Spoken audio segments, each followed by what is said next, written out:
Hey, everybody. I'm going to let everyone sort of trickle in.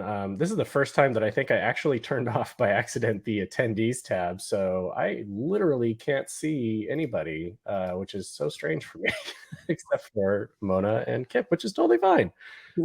Hey, everybody out there that we can't see. Welcome. Yeah, right. So that's a little hiccup there. But hey, if you can hear me and you're here, I would appreciate if you could just drop into chat like a hello, say where you're at, and then we'll kind of get started in just a few minutes. We'll let people trickle in. I'm sure that it's going to take a minute. And then to kick things off, I'll actually have a little poll open here for everybody. I love a good poll. Answer, right? And so you know what the most controversial poll of the last month has been in my world? We did a whole internal poll on the marketing team at HubSpot as to what was better, smooth or crunchy peanut butter. Oh. And it was one, I was very disappointed in the results. And it was a heated argument and debate for a good 2 days. What was the result? Crunchy won. Crunchy one. Your face, Mona, says it all. Who are those animals? Look, I love we're team smooth in this chat right now. I see it happening, and I see you people, and I like it. People who eat crunchy they're animals. I like smooth, but you know, I'll occasionally splurge for the crunchy. Like, why not? Don't disappoint us like that. I have to be fair. We got this poll up as people are coming in, and so far the results are 50-50 between if there's a friendly competition between B2B and B2C marketers, it's either absolutely or I don't think so. So hey, I don't think so. Well, this is fun. All right, I'm going to stop sharing that. I'm going to go ahead and close that poll, and we're going to get started. I am incredibly excited to spend time with two people that I really admire and have gotten the pleasure of getting to know over the last couple of weeks and years in some cases. Kipp, I've known you a while. I know. We should hang out more. I think all three of us need to just hang out more. Yeah, let's go hang out. Come on down, right? And so I would love to kick things off for a question for both of you on this subject of B2B marketing. So what are you seeing that makes you think consumer tactics are actually starting to seep into the B2B marketing landscape? Kipp, take it first. You want me to go first? Sure. Look, I mean, we're just having a consumerization of the world, right? Is my point of view.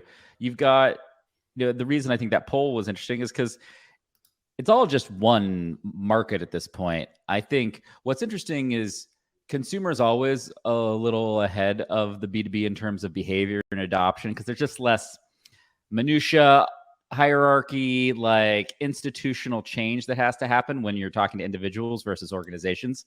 It's, I think, literally as simple as that. And I think fundamentally what we're seeing is that the channels, the tactics, the things everybody's using are essentially the same. I don't see a massive difference between my marketing strategy and most consumer companies. I don't know. Mona, what do you think? Yeah, I mean, so, I've lived half my life in consumer, half my life in B2B. And I think that, to answer the question, if you just, as Kipp, you were saying, there's a transition of consumerization of B2B. What does that really mean? It means the economic buyer is not the only person making a decision. And users are now as important, if not more important, than the end buyer. I think when you add to that things like usage-based pricing, it starts to look even more like consumer transactions where end users need to see value upfront and they need to see value on an ongoing basis. You're not stuck in these crazy annual contracts where regardless of how much value you provide, you get your ARR number, right? And so I think that that's creating, in my mind, two interesting things. One is marketers and marketing teams have to focus as much on end users as they do the buyers and the champions and the sponsors in a given account. That starts to look a lot more like consumer marketing. And I think you also have to start thinking about loyalty and customer retention, the focus from new logos to really thinking about the entire life cycle of an account becomes, it's always been important in B2B. I just think it's a lot more important now because people have optionality and they can always move to another platform. Completely agree. Switching costs have completely gone down to not zero, but very low. Yeah.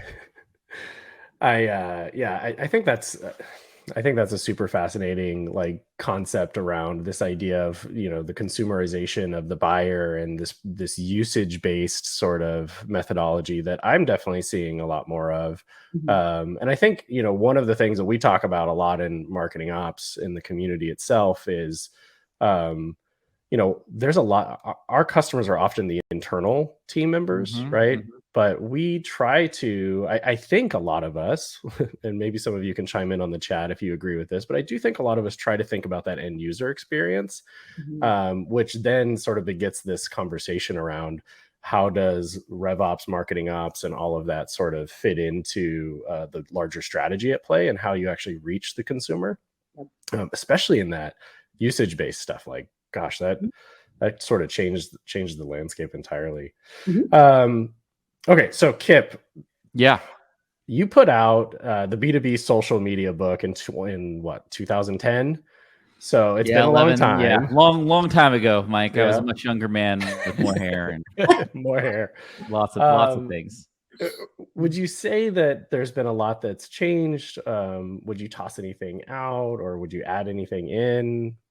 You know, what do you think has changed since that publication? Look, I'd rewrite it all. I think what would happen now, if I had the time and my fingers still worked, to rewrite it all, I would say, this is what's happened. That book came out in basically the up curve of the second generation of the internet.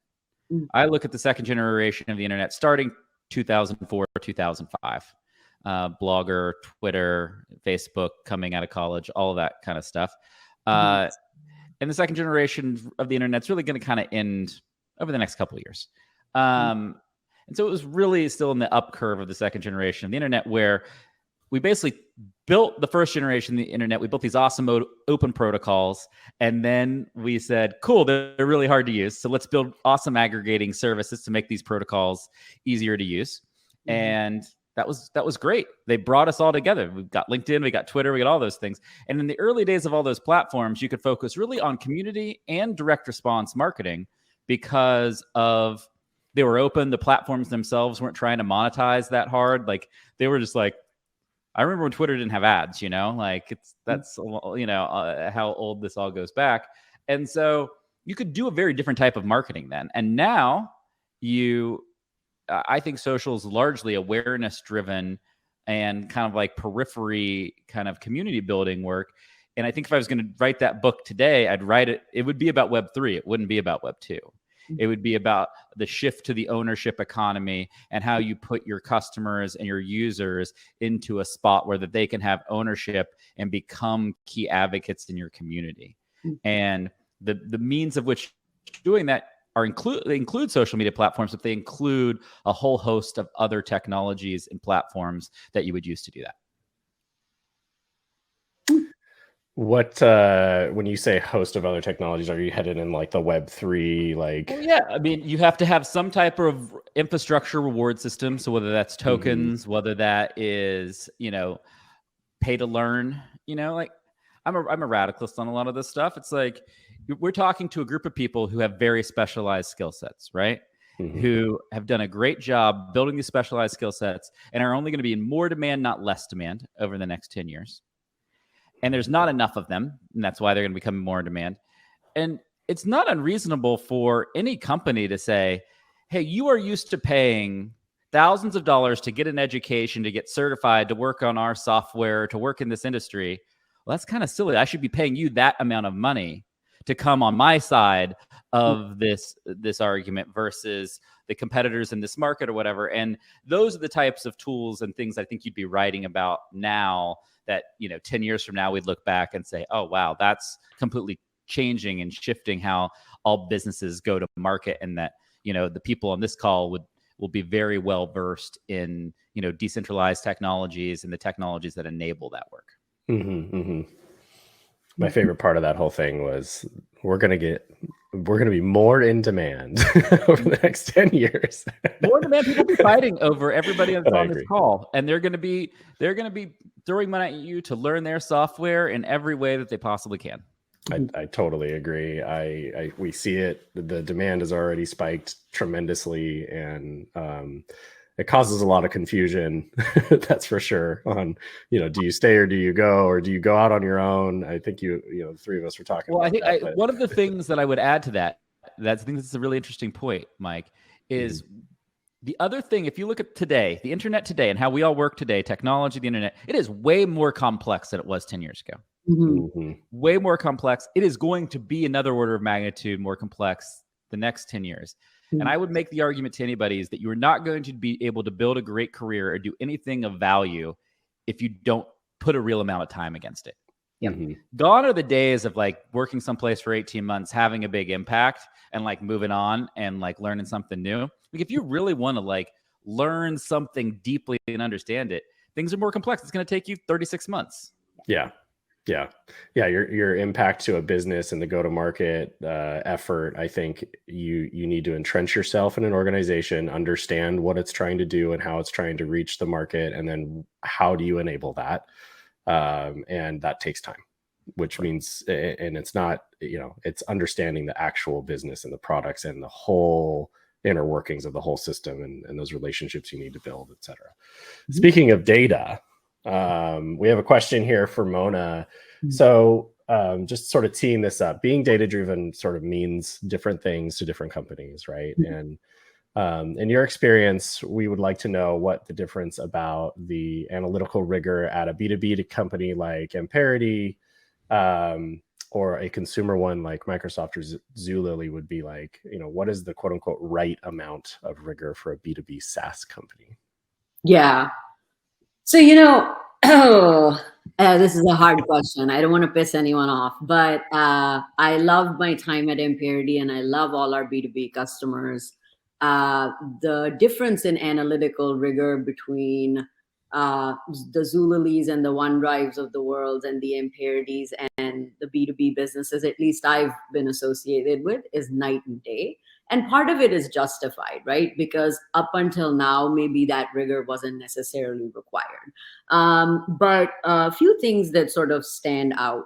To me, how rigorous a B2B company should be analytically is a function of three factors. One is how competitive is the market that you are in? Are there 10 more pieces of software just like you? Second, how deep is your moat and how hard is it for people to replace you? And, Kipp alluded to that. If the switching cost is low in terms of time and money, you need to fight for your right to exist every single day.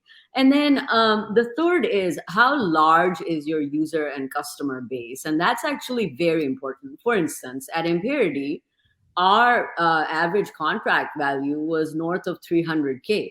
Which is why we knew every single customer. Like, I know their families even now. Many of them have become friends.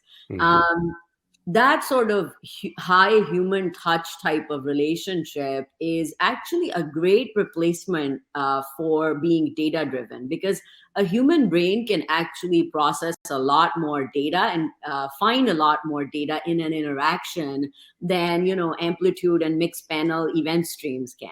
However, the issue is one of scale. You cannot, when you are trying to appeal to 1 million users, you can no longer use human assist. You have to use things that are tech assisted. So how do you achieve the same kind of personalized outreach and deep understanding of your customer base and your prospect base? You have to do it through data, because you can no longer do it by hiring an army of customer success managers and account managers and so on and so forth, right? So it's almost, to me, analytical rigor is a function of the unit economics of your business. If you're Palantir, don't be analytically rigorous. Throw an account manager, probably a better way to build customer loyalty, right?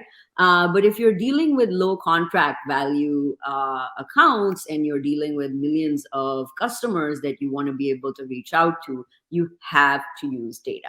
And so then what does that mean? One thing that if there's one thing I want people to take away from at least what I have to share, I see B2B marketers chasing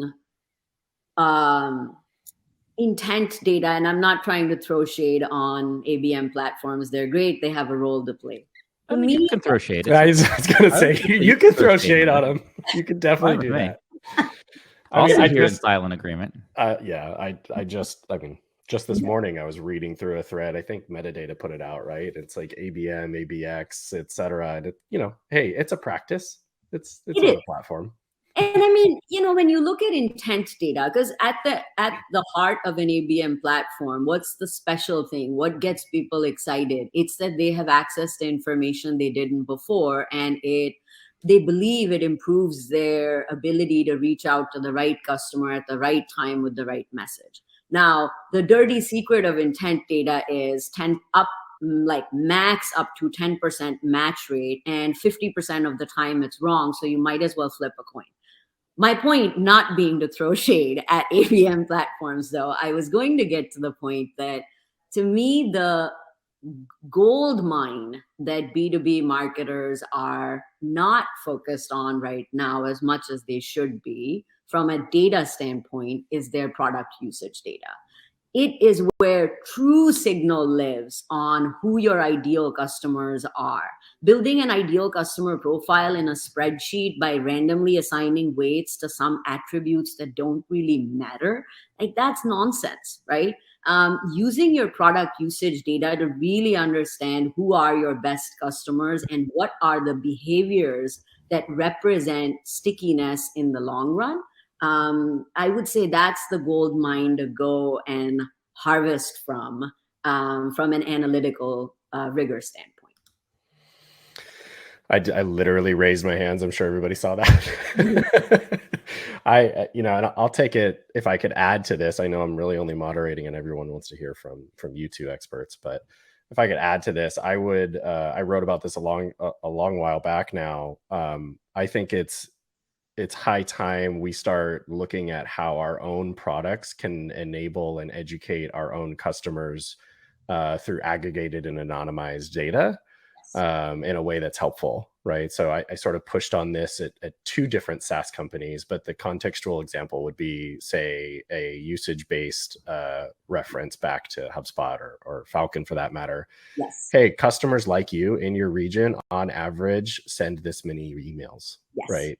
Like that kind of stuff, just to benchmark yourself. Like you have all of that data, pulling it together and making it actionable and useful to encourage your customer to go further. I don't know why most SaaS companies don't do this right now. Maybe it's just because there's complexity around it, but I totally agree, right? Well, look, it's hard. I would be the voice of dissent here because I'm a radicalist on some things. You're just expediting the formation of everybody to the mean.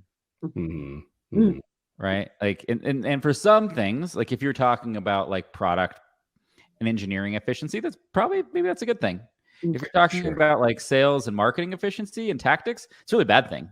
The closer you are to the mean, like the less leverage you have and the lower opportunity you have long term. And so, like, as soon as I see anything regressing to the mean, I freak out. Well, yeah.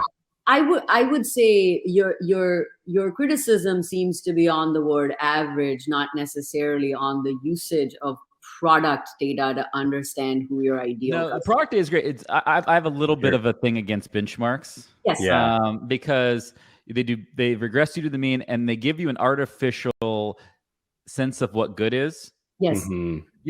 Good could be 10x that thing. Yes. Right? You might be selling yourself way, way short. And largely, it almost normally is. If this is the average of what a lot of people are doing, do you really want to be average? Or do you want to say, okay, well, it's nice I know this. I now need to have one order of magnitude above this is like actually what I should be accomplishing. So this actually points to, I've written so much about this and I sound like a crazy person, but I'll say this again.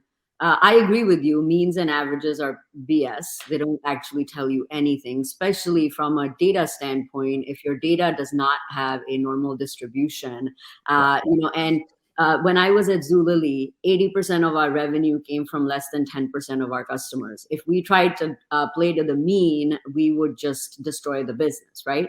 Yeah. And speaking of analytical rigor, again, a benchmark that is an average is lacking in analytical rigor. Its intention is correct, but the execution results in the opposite effect of what you want. Instead, how you want to do this is, in consumer companies, people are very familiar with distributions. So you look at the percentiles of your customers, the top 10%, the top 20%, the top 30%, and you look at cohorts. You never look at your customer population at large. You look at customer populations by the time that they joined your platform and how their health and engagement with your product improved or degraded over time, right? Those are some techniques that I think result in the same outcome that we want with respect to benchmarking, but in a more intelligent and sophisticated way.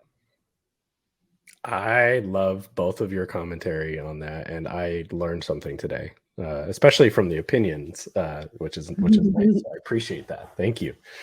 Okay, so we're talking a lot about customers, engaging with customers, growing your customer base, and sort of all of this idea on how do you sort of stay engaged. And Kipp, we've often heard you talk about in other interviews this idea of community-led growth, and hey, this event is a community-led event, right? Mm-hmm. But specifically as it relates to B2B, it does feel like a major opportunity area, and I would love to just hear some of your thoughts on what do you think's driving that, and how should marketing folks, marketing operations, marketers at large, think about leveraging the opportunity for community-led? Yeah, well, I mean, I think everything that changes and evolves happens for a reason. And that reason is normally technological changes that drive business changes and incentives. And if you look at the market we live in right now, a lot of things are happening. Data privacy and regulation is going through the roof. Everybody on this call probably knows about it and how to comply with it way better than I do. So congrats. And that's basically and the consequence of that is it's taking ad efficiency down. Right? It's taking ad efficiency down. Mm-hmm. And at the same time, there's still, regardless of the macroeconomic. Oh no. Is he going to come back? I think he's going to come back. For you. There we go. You're back. A little internet gap over here. Sorry, everybody. Fios has been struggling with me today a little bit. No, but you've got ad effectiveness and measurement going down, costs going up. And that means if you're a marketer or your business, you're like willing to try new things. The economics change dramatically, right? Mm-hmm. And at the same time, I think community, especially in the B2B sense, has been like swag and t-shirts and like, customer advocacy and like, here, will you go review us on G2 and Trust Radius and all this crap, right? Mm-hmm. And it's fine. Like that's cool and important stuff. But like, it's down here to where I think it will get to. And as you change incentives and your community can share in the success with you, and you can directly reward in meaningful ways for advocacy, for engagement, for teaching others. And, like we're going to have to the point where like, I've got a HubSpot Academy right now where we teach people how to do marketing, sales, CS, operations. It's like long-term, like that should be like a decentralized autonomous organization. That whole community should just pick the curriculum. And if you pick and create a winning curriculum, like you should get paid, compensated both in like terms of cash, as well as like rewards in the ability to get better jobs, all of those things. And that just hasn't been possible up to this point, like technically, and there hasn't been enough external market forces to drive it to make it happen. Mm-hmm. And I think we're converging on both of those things coming together at the same time. And that's really what's going to kind of force people into a more community-driven route. Mm-hmm. Mm-hmm. I think I really like the, I like a lot of the shift that we're seeing from folks like Comstor who are thinking about community led and really putting that out into the world, that message. And they're doing a nice job of separating the sort of the software business from the purpose of the community, which you just touched on, is like, hey, as a group, we need to focus on learning and elevating and accelerating the growth of a particular function or what have you. And it's less about,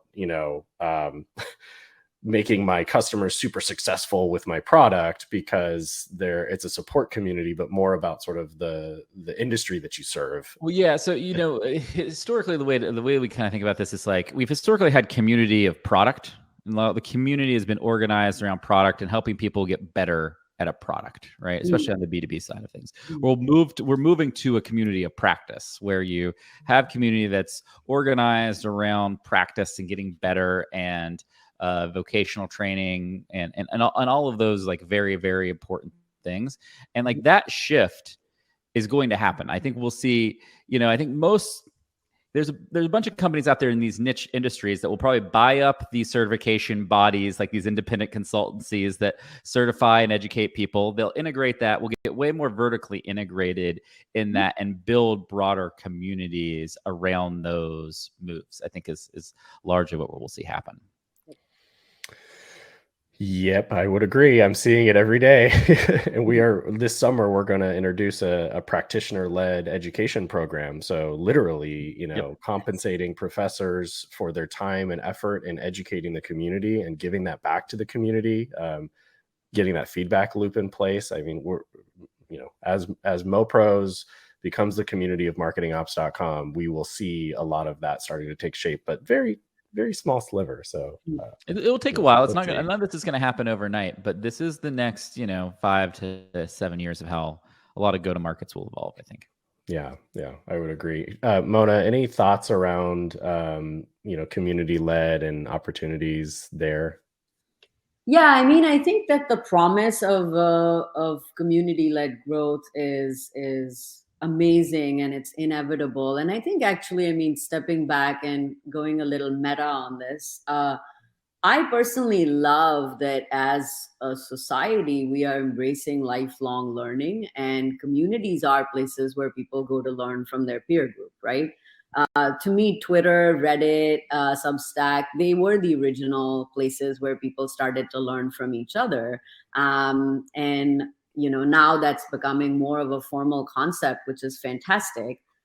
My concern right now is there are a lot of communities because a lot of venture capital has gone into this. But many of them are either not focused enough or end up being 80% vendors and 20% practitioners.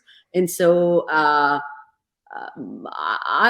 hope to see a lot of these sort of pseudo communities just fade away, and real sort of, as Kipp is saying, it's not about the tool anymore. It's about building a practice and learning how to become a specialist with a group of people. So I'm rooting for those communities as opposed to communities that have been started by companies who are essentially using it as a vehicle for very short-term gain. Yeah. I feel like if anybody here is in the MoPros community, we've got a lot of work to do to live up to to these expectations.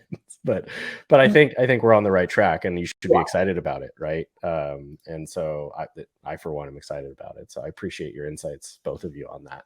I actually think your community is fantastic because often we see practitioners asking like questions like, "I am trying to get this thing done. How do you exactly? Do it?" Right? Yeah. Because today alone, it got blown up with a bunch of different, here's my specific problem. Has anybody faced this before? And it's great. It's great to see the help happen. I think what's going to be interesting, the last note on this is there's going to be a very interesting push-pull in communities versus public and private.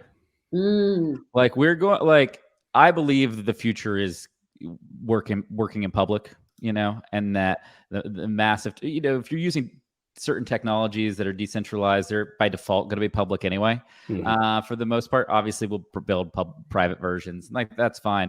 But I think there's going to be a tension, and that's why for me, we're going to have to find the balance of like how we work in public and also allow the community owners, moderators, and everything to get compensated in the way they need to like actually make it worth doing. Great point. Yeah, really, really great point. All right, shifting gears just a little bit. Mona, you wrote an article outlining some things that will sort of change in B2B marketing, including segmentation and personalization.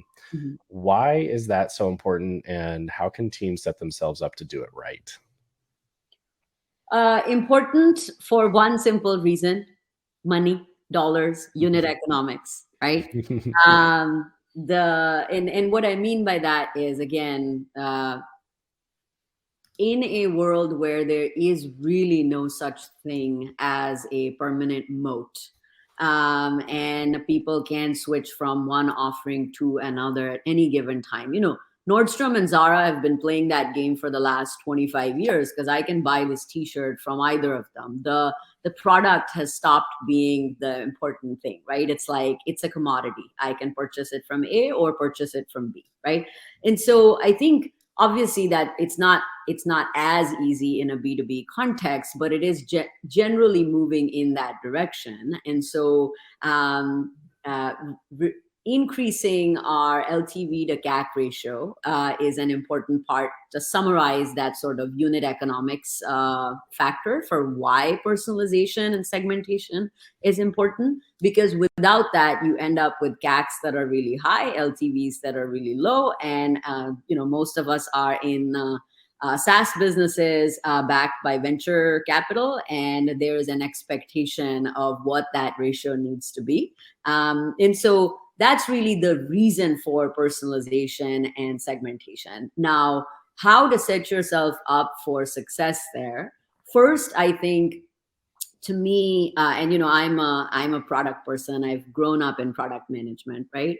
To me, product management is now a part of the go-to-market function. It is, or some subset of it has to be a part of the go-to-market function. It's not like product managers hang out with engineers and data scientists and design, and they produce something amazing, and the go-to-market team goes to market, right? So I think that from an organizational standpoint, the way to set yourself up right is to think of some aspect of product management as the fourth leg of the go-to-market stool. It's a four-legged stool, I guess. And the second part of it is the data infrastructure. You need, without that, personalization and segmentation is not possible. So making sure that you are investing in instrumenting your customer data and your user behaviors properly. And please don't hand roll a solution. Just use Amplitude or Mixpanel or Pendo. There are 4 or 5 great solutions. I would discourage using Google Analytics because pulling that into a warehouse and doing something with it is very expensive, even though it's free to start, right? And then I would say being able to join your user data and your tenant and service account data with your CRM and marketing engagement data is really, really important. So there's an identity resolution part of this where you are connecting users in the system with contacts in Salesforce. Service accounts in your product backend with Salesforce account IDs in your CRM, right? So there's an identity resolution layer that has to be set up. And then you need to have an intelligence layer, shameless plug, like Falkon, that is able to join and pull all that data together, marry your sales, marketing, and product usage data, and give marketers. You cannot have this be something that an analyst does for you offline once a quarter, because that defeats the purpose of hyper-personalization and segmentation. So the user experience has to be very simple for marketing teams to be able to slice and dice their customer population by descriptive attributes like their titles, their location, and so on. And more importantly, behavioral attributes like how many searches are they doing in your tool? How many emails are they sending? How many sequences are they using? And then last part I would say is create bandwidth in the marketing team to create hyper-personalized marketing programs that are essentially driven off of user behavior variables, right? So as an example, if you have a user who is trying to pay you, but is running into some difficulty, being able to automatically reach out to them saying, hey, I've noticed that you're having some trouble making a payment. Can I help you? And being able to do that in a tech assist sort of way instead of a person calling another person is a very different way to do business from I'm a customer success manager and I do a weekly call with you to figure out what's going on in the business, right? So I think those are some of the key steps. Instrument your product data well, have data infrastructure that unifies your marketing, sales, and product usage data. Invest in an intelligence layer that helps you do segmentation and personalization, and hire people in your marketing org so that they can actually create highly personalized campaigns and orchestrate them out to these different customer segments. I'm so glad we have this recorded, because I'm going to have to go back and play all of that back. Like, there were so many golden nuggets to just chew on for a little bit there. One of the things that popped into my head, though, and Kipp, I'd be curious if you had any thoughts to add just in general to any of the commentary that Mona provided, but was this the promise of CDP? Is this the promise of CDP? Do we just touch on what CDP is supposed to be? Like, why haven't we seen this come to fruition yet? I mean, something's a promise that hasn't come to fruition, Yeah, that's otherwise true. It wouldn't be a promise anymore. Yeah, it's just a promise. And I think it's a category that never kind of fully materialized. And that happens, and that's like a good thing. You want people to go out and try to blaze a new path and figure out answers, but turns out the problem is really hard and a non-trivial problem, and you need a lot of different approaches to solve that in a holistic way. And I think that's why we are where we are today. I don't think anybody's out shopping for CDPs really right now. Yeah. I will be a voice of dissent. So I built a CDP at Imperity, and I would say that there are, to me, CDPs are alive and well. They have predominantly existed in the consumer space more than in B2B. Yep, there are a lot of CDPs that are now hustling to say, no, we're a B2B CDP. They're not a B2B CDP because simply, like, for instance, when I was at Imperity, we did identity resolution, which is a key part of any CDP. But the actual, like, when you do the slide version of it, there's a box that says ID resolution. Sweet. But when you actually go into the nuts and bolts of how you say this record and this record belong to the same entity, the math is very different when you are joining on things like you're literally using a user, right? A person, a human being. You can look for things like rare names. Mona Akmal is a very rare name. So the likelihood that these two Mona Akmals are the same person in the United States, really high. It's a very different problem, ID resolution, when you're thinking about is adobe.co.uk and Adobe and Abodi the same company, right? They are, you use very different data sets. You might want to reach out to Crunchbase or other third-party providers, right? So I think the B2B CDP space is actually ripe for the taking. It is a much simpler problem to solve because the data sets, believe it or not, are like nowhere near as hard as consumer CDPs, which is Kipp's point.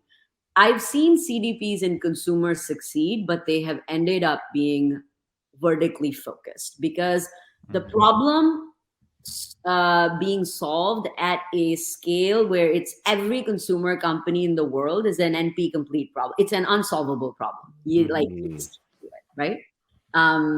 And I think the B2B CDP is so much easier because you're dealing with 8 to 12 data sets. Yes, there is customization, but machine learning, statistical analysis has come a long way. So I remain confident that this dream will be fulfilled. I'm with you. I hope you're right. I don't know if that's true, but I hope so. I hope you're right too.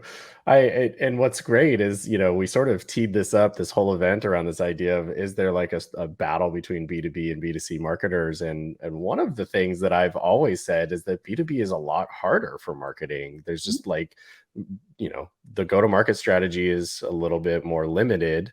But here you are on the flip side of that saying, well, the CDP side of things is a lot easier over on the B2C and the B2B, it's really hard.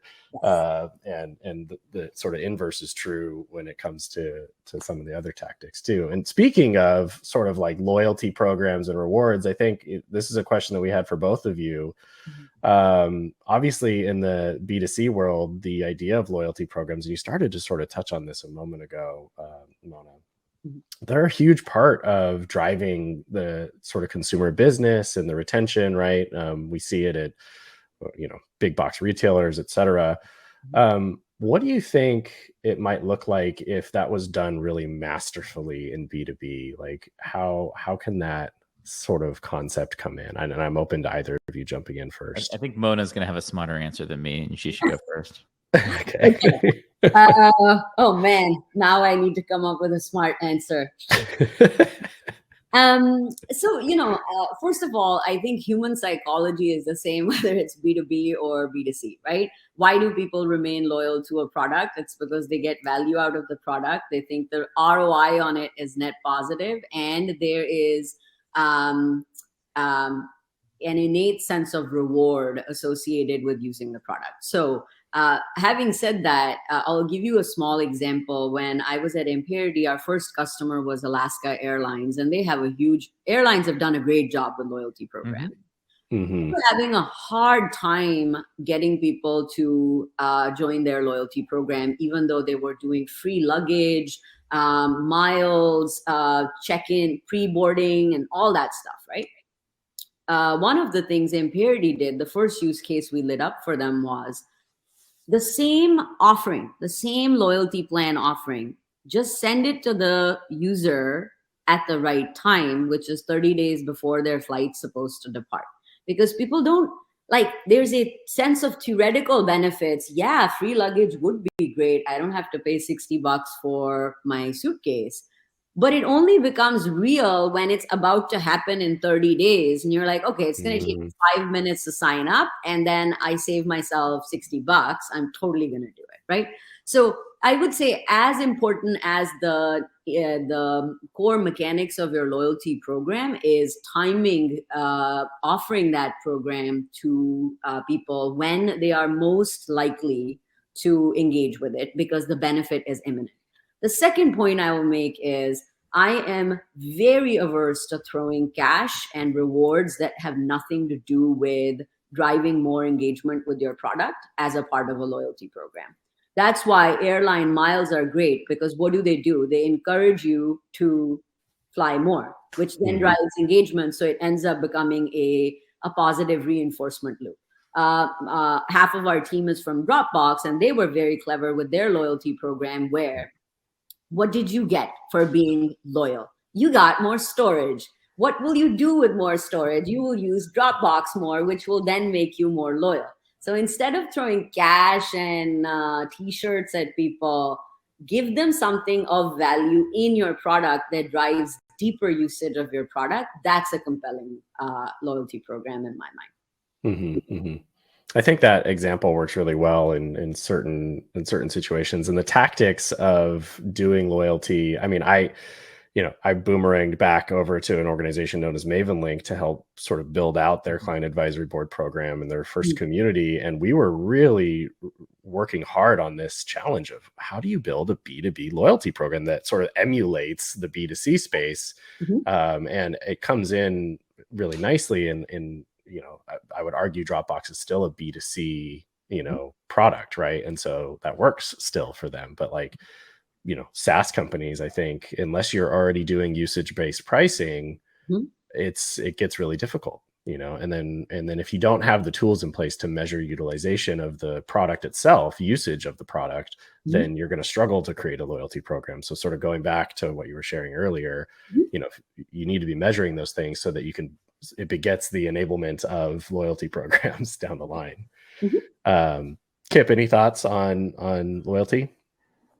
Kind of both of what you both just said. It's really hard. B2B, it totally depends on your business model and everything. I think it's very, very hard to get right.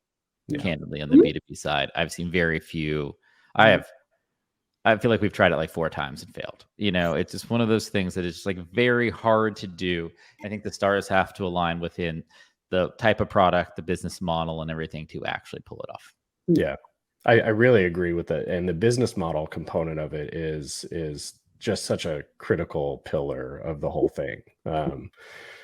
If your revenue model is tiered, right, it's going to be like, how do you figure that out? It's so hard. It's a darn near impossible. One for usage-based pricing. What's that? One more plug for usage-based pricing, right? Consumption-based pricing is the best pricing long term. It's just so hard to get to.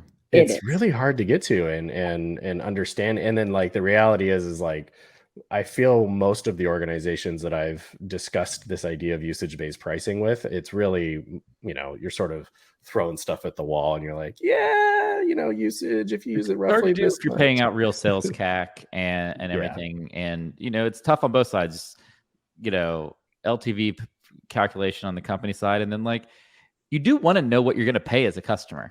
Totally. And like, that's one of the challenges, it's like, I pay for the unlimited cell phone plan for a reason. I don't want to have to think about it. Yeah, exactly. And then the usage-based pricing usually gets masked in the like, well, you're buying you're buying a number of minutes, right? Or something, right? It's like, well, that's not usage-based pricing. It's just a clever way to do a campaign on it, I guess. Totally. Okay, and then sort of the last question that we had here, and maybe either of you can jump in on this one as well, is this idea of a tactic that B2B marketers should be adopting from the consumer world for their tech stacks. Maybe thinking about it in terms of the funnel, like top of funnel strategy, tactic, idea, or potentially just for expansion. Are you seeing anything with your customers, Mona, or your organization, or Kipp? What kind of tactics could we leave this group with? Kipp? Most organizations on the B2B side are drastically underinvested in brand. It's like, actually, this is a pretty straightforward answer. It's like, be better at brand and be better at brand storytelling that is more than 0.2 standard deviations away from your product. It's like, well, here's my product. Let me make it look nice. And that's my brand marketing. No, it's not your brand marketing. Your brand marketing are the emotional benefits of why you exist in the world. And I think that is where most B2B companies just fail to plan and invest, honestly. Mm-hmm. Which ties in also with consumerization, right? Because brand is, you don't have to tell a consumer marketer how important brand is. Yes. It has innate value by itself. It's unquestionable. It's irrefutable. You're not debating the importance of it. But in B2B, we're still having that conversation, and every website is still, which is why we picked orange. I would say one other thing I would probably sort of what we're seeing with many of our customers is, even if you don't have a product-led growth motion, people are seeking more transparency. So ungated content, a strong content strategy, something that's deep and insightful, not just like we hire a bunch of freelancers and, produce garbage articles. People want to learn, they want to engage, they don't want to give you their username and email address up front. It's like, let's not get married if I haven't even met you, right? And they want to self-serve. So the more you can invest in an ungated, deeply insightful, meaningful, learning-oriented content strategy, I think that's a great way to think about your top of funnel specifically. Yeah. I would agree with all of that, and say that It's fascinating to see the journey that marketing and sort of brand has gone through over the last, let's call it 50 years. I know I'm a young fellow, but you can look backwards in time and see what's happened in brand. And I think the companies out there and the thought leaders out there that are pushing the idea of your brand tenants through the purpose of why you exist and allowing people to learn from that and absorb that and then adhere to this idea that I align with that idea. I mean, part of the reason I ended up being such a fan guy of HubSpot back in the day was this idea of the mission that they put on, right, for this inbound methodology. And I went, that resonates. And I really sunk my teeth in, but I took the time to do that, right? Yes. Although I think they did gate some content in the early days. So I probably got married a lot sooner. Look, my take on the content gating is it's just requisite to value. If you're providing somebody a ton of value, you can gate it. If it's not, I agree. And how do you engage with them based on that? There's a whole host of like schools of thought. I think it largely depends on like the type of product you're selling, how expensive is that product, what's the buying process, all of those things. Yeah. And I can go down, Kim, you just said, so when is the right time in the funnel to ask for their email and shift to gated content? I think, Kipp just touched on that. And I would echo the same. If it's high value, the big research project we do as a community once a year, there's a ton, it's 50 something pages of content, right? Like, help us out because we want to learn from you later. Like, give us the email. We're going to ask you later to participate in that research, right? Because that provides value back to everybody. So if you think it's highly valuable, and this isn't like a lead scoring thing where you're like, I think this is worth 10 points. You know what value is. I mean, heck, go ask your customers in your community whether they think that thing resonates and make a decision on whether or not that content should be gated. And I think that's a key play there. We have some questions that we'll get to in a second, but I just wanted to also sort of continue on this topic of this brand messaging and some of the tactics for top of funnel and expansion, and maybe hear your thoughts on it. But I think the other way to think about this for all of us on this webinar today is don't do the campaign once. And then expect it to just like be good. Pull it apart, right? I would say turn it into a podcast, turn it into a mini series, create about 100 different social snippets from the one thing, and double, triple, quadruple down on the effort, because you can't just publish it one time and expect everybody to want to download it or read through it, right? I think there's one thing I would say in response to that is like, I think people who are traditionally thought of as like marketing ops practitioners and leaders are really, really great at understanding like the movement of humans through a go-to-market, like prospects, how they engage and everything. I think that there's a huge opportunity for people to get just as good for the movement of stories. And like understanding like how you can really like content operations will be a massive part of marketing long term as channels continue to decentralize and break apart. And it's like, I think most companies are bad at like, oh, I have this story, this piece of information, this article, whatever, that is a hit that people love. And it's like, how do I make sure that gets across everywhere? All of the places I play in, and I think the handful of people that really get great at that will just have huge leverage in the market long term. Yeah, I absolutely agree. Okay, Mike, so I got a fun thing before we go into other questions, though. Please, I have a question I want. So I host this podcast called Marketing Against the Grain on the HubSpot Podcast Network, and it's for an episode not out yet. We played a game called Marketing Monopoly, where we rolled around the Monopoly board, and we had to pick whichever thing you landed on. You had to say what aspect of marketing that was. So if it was like a low rent property like Oriole and Avenue, like what kind of marketing is? If you landed on Boardwalk, like what aspect of marketing is that? What Monopoly property, to Mike and Mona and to the group, do you think represents marketing ops on a Monopoly board? We did this, so I actually have the answer for what I said, but I'd be interested to hear what everybody else says.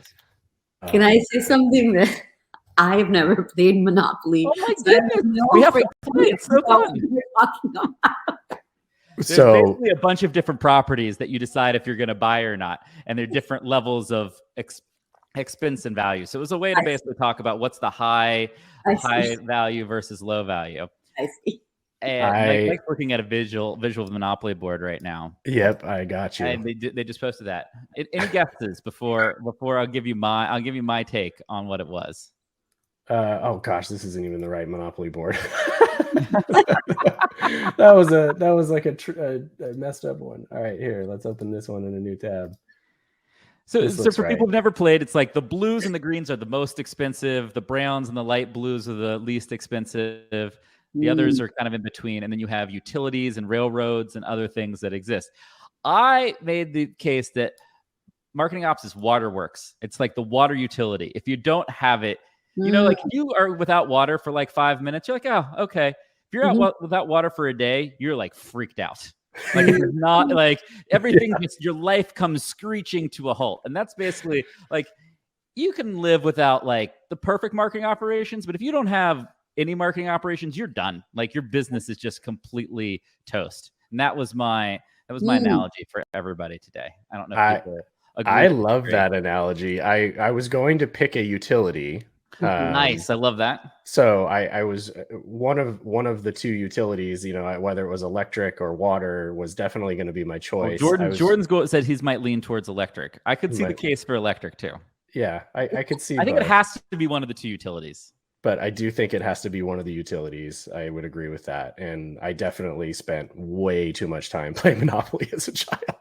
I once stayed up till 3 o'clock in the morning just to beat my aunt. And I was like, yeah, I have some good stories. I'm very competitive. So we're going to have a Monopoly contest. Yeah, for sure. Kip, you should come out to summer camp and we'll just play Monopoly the whole time. Let's do it. That sounds fun. I feel like Mona needs to play for the first time. I feel like she's missing out. Yeah. Mona's going to have to come too. This is going to be good. All right, we do have kind of a fun one. I don't know if any of you have opinions on this, but let's see. Here's the question: how can B2B marketers use influencers or brand advocates like B2C, example on Instagram? What are we seeing here? I don't know. Any thoughts? Well, I mean, Mike, you're the influencer in this conversation, so maybe you should answer this. So I don't fancy myself an influencer by any stretch, but I do think there's an opportunity to let your leader. I want to see more of the leaders in organizations become the influencers of the brand message. So if particularly in like smaller organizations that have founders that are still pushing sort of the vision. I think that the leaders in smaller organizations need to be open to getting on more podcasts and being, more vocal. And if that means you hire someone as a PR specialist to write content for you to go publish yourself, by all means, go for it. If you struggle sort of producing that as a leader, CEO, founder, what have you. But I think that you are your best influencer and you need to keep pushing the brand message through that. That's my thought on it. Yeah, I'd say what we do is we have what's called a creator program, and we go and partner with the best creators on a given platform. So like we have a podcast network. So if you have a really great podcast on entrepreneurship or sales or marketing or whatever, we'll partner with you and we'll do community management, some compensation, everything to kind of to basically be a part of your content creation experience in your community and have ads on your podcast and all of that. And I think that's like a really interesting model for B2B companies where every market has like a handful of really great creators that they could go and partner with and help them define the brand in conjunction with kind of internal experts, I think. Yeah, I agree with that. And I have an opinion on this as it relates to sort of community and your partner networks too, right? If, for example, when I spent time at MavenLink, we were really close to launching a program with the partners where we basically enabled, much like Kipp is saying, you're enabling these creators to go create this content. We were saying, hey, let's enable our partners to provide value back to our community and make them the influencers of why this product should exist. And then in turn, they, of course, get more exposure to potentially earning, business, right? Because they're the partners that maybe do consulting or what have you. And so create the programs for those that are sort of the experts in the room to just, enable them and provide that value back to your broader community. And I think that's sort of the influencer thing. Maybe don't pay somebody $10,000 just to do a cameo. Totally. All right, we did reach the end of time. There were a couple other really good questions, but we did sort of tangentially answer them through some of the other commentary. So I appreciate everybody spending time with us and hanging on for an extra minute for the farewell. Mona and Kipp, thank you both for spending time and sharing your opinions. Thanks for hanging out with us, everyone. Appreciate it.